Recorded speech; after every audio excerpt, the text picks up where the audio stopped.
Muito bem, alunos do sexto ano, dando sequência então, a partir dos conceitos que a gente viu sobre massa e volume, né, que eu, professor Robson, trabalhei aí com vocês. Agora a gente vai ver uma outra grandeza que relaciona a massa com o volume, né? Essa grandeza nós vamos chamar de densidade. Talvez vocês já até ouviram falar a palavra densidade ou o termo denso, né? Ser mais denso. Mas o que vem a ser então densidade? Conceito então, a densidade é a razão entre a massa e o volume. O que é esse termo razão aqui? Essa razão vocês podem entender ela como divisão. Então, o que acontece? Vocês precisam pegar a massa e dividir pelo volume. O resultado dessa divisão nós vamos chamar de densidade. Então, é o que eu coloquei aqui para vocês. Isso aqui é uma formulazinha, né, que vocês podem estar utilizando, né, para calcular a densidade. Então, a densidade igual massa dividido por volume. Para a gente não precisar toda vez ficar escrevendo a palavra massa, a gente usa o símbolo M, volume V e densidade D. Então, essa é a formulazinha que a gente utiliza. Alguns experimentos, né, que os cientistas desenvolvem, eles comprovaram então que 1 grama de água é igual a 1 ml de água. Notem que aqui, ó, nós estamos medindo o quê? 1 grama está medindo a massa e 1 ml está medindo o volume, né? Então vejam só, se eu pegar a massa da água e dividir pelo volume da água, eu vou estar calculando a densidade da água. Como foi comprovado que 1 grama de água, que é água pura, né? 1 grama de água pura é igual a 1 ml de água pura, então se eu pegar a massa e dividir pelo volume, 1 grama dividido por 1 ml, eu vou ter 1 grama por ml. Então essa aqui vai ser a densidade da água. Se nós utilizarmos esse 1 grama por 1 ml, né, que é a densidade da água, e vejam só, se eu multiplicar em cima por 1000 e embaixo por 1000, o resultado da divisão permanece o mesmo, só vai alterar os valores numéricos, né? Então vejam só, 1 vezes 1000, 1000. Como aqui estava gramas, eu continuei com o termo gramas. Aqui a mesma coisa, 1 vezes 1000 dá 1000 e mantive também ml. Só que agora olha só pelo que a gente viu recentemente. 1000 gramas, lembram que 1000 gramas equivalia a 1 quilo? Ou 1 quilo é 1000 gramas, como a gente costumava falar, né?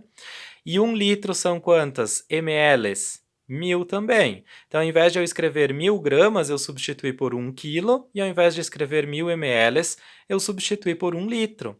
Agora, fazendo a divisão, 1 dividido por 1 dá 1. Então, eu posso dizer que a densidade da água também pode ser escrita na forma 1 quilograma por litro.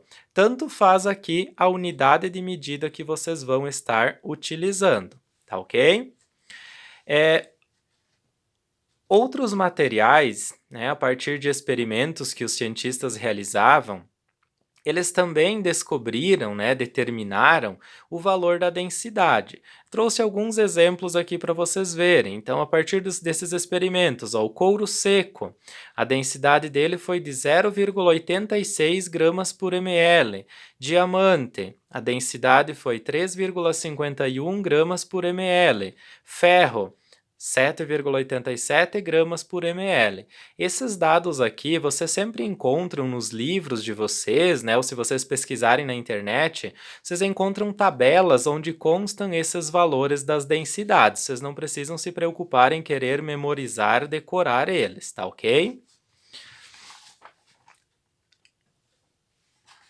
A partir desses conceitos, então, nós vamos ver agora um pouquinho sobre aquela ideia do afunda ou flutua, né? Vocês viram já aquela brincadeira, né, que se coloca lá e tal, e aí pede para adivinhar, né?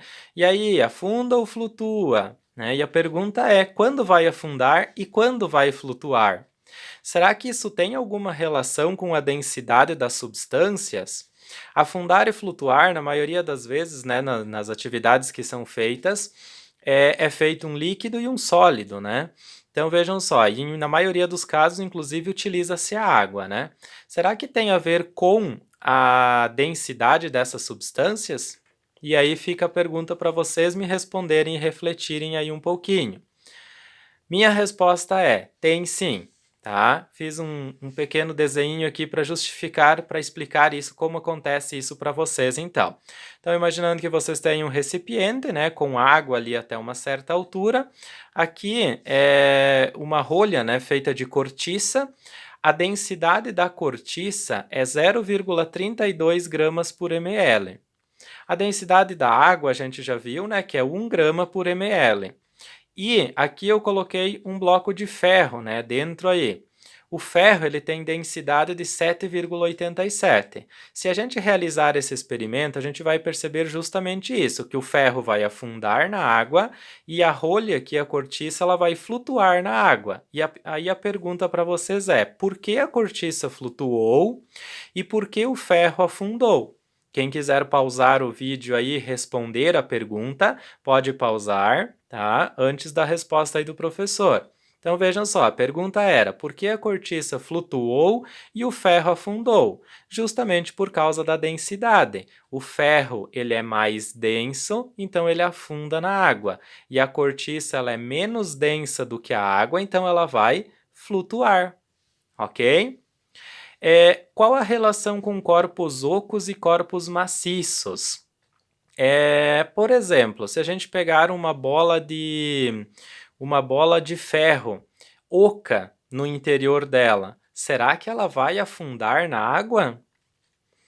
Talvez afunde, talvez não, né? Mas por quê? Porque dentro nesse oco aí da bola tem ar. Então tem que tomar esse cuidado. Se a gente pegar a caixa aqui em cima de ferro, né, totalmente maciça, ela só está constituída por ferro, tá? Então ela iria afundar nesse caso. Agora, se ela tem, né, uma região oca, não necessariamente que ela vai afundar.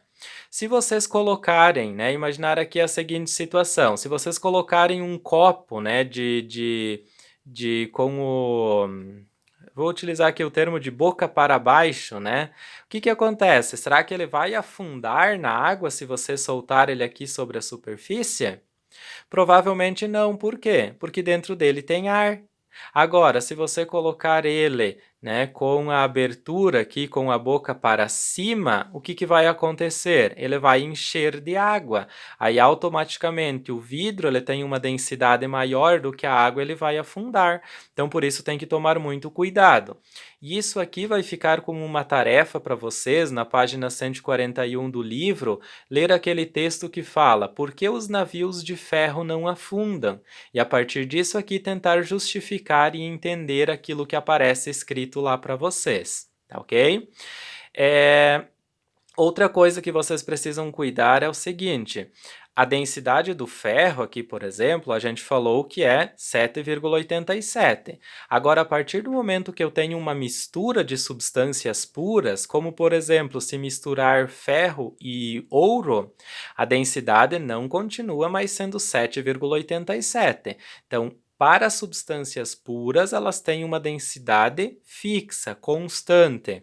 Agora, para as misturas, né, que é a junção de duas ou mais substâncias simples, essa densidade ela sofre variação, dependendo da composição ou da quantidade que vai ter presente aí de cada substância. Mas isso a gente vai ver um pouquinho mais para frente nas próximas aulas, quando a gente trabalhar com a questão de misturas, separação de misturas e outras características.